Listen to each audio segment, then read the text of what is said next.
Мысырда пайғамбардың туған күнін тойлайтын бір кісі болыпты. Оның көршісі яһуди болған екен. Бір күні әйелі оған: "Мына мұсылман көршіміз бүгін мал сойып садақа беріп той тойлап жатыр. Не үшін екенін білмедің бе?" дейді. Күйеуі иығын қиқаң еткізеді. Үйде әйелдің қайынысы бірге тұратын еді. Ол: "Бұл айда мұсылманның пайғамбары Мұхаммед дүниеге келген. Соны тойлап жатыр" деді. Әйелі: "Қандай керемет. Арнайы қой сойып жұрттың бәрін шақырып жатыр. Дініне, руы мен жасына қарамай бәрін бір дастархан басына жинайды. Бұлардың пайғамбары да ұлық болып тұр ғой шамасы" деді. Сол күні әйел түс көреді. Түсінде ғажап іс көреді.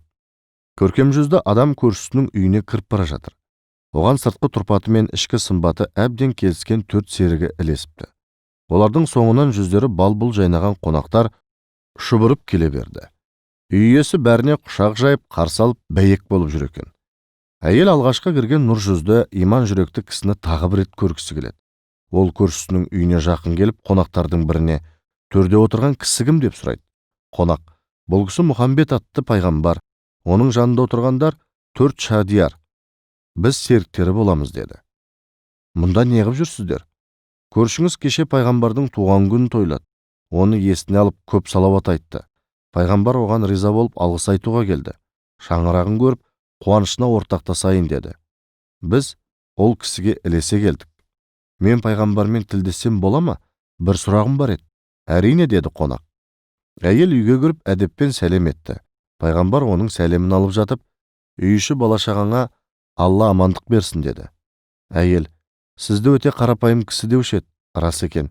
Мен мұсылман болмасам да, маған не үшін құрмет көрсетіп амандық тіледіңіз" деді. "Алланың алдында барлық адам қалай тең болса, менің де алдымда барлығы бірдей. Алла адамның түріне қарамайды, жүрегіне қарайды." Мұны естігенде әйелдің көңілі жайланып сала берді. "Сіз расымен де мінезі жұмсақ, жаны жайсаң пайғамбар екенсіз. Мен де мәуліт тойласам бола ма?" деді. "Кім біздің қуанышты бөліссе, біз де оның бақытын бөлісуге асықпыз" деді. Әйел қуанып: "Онда ертең біздің үйде болыңыз" деп жатып, оянып кетеді. Таң ата көрген түсін күйеуіне айтып береді. Екеуі мал союға бекінеді. Шелпек пісіріп, мәуліт тойлауға кіріседі. Оған мұсылман көршілерін түгел шақырады. Мәуліт жырлары айтылып, пайғамбарға молынан салауат жолданады. Құран оқып, пайғамбарға дұға жасайды. Сол түні әлгі әйел тағы да түс көреді. Түсінде пайғамбар оның үйіне келіп, мәулітке қатысқан екен.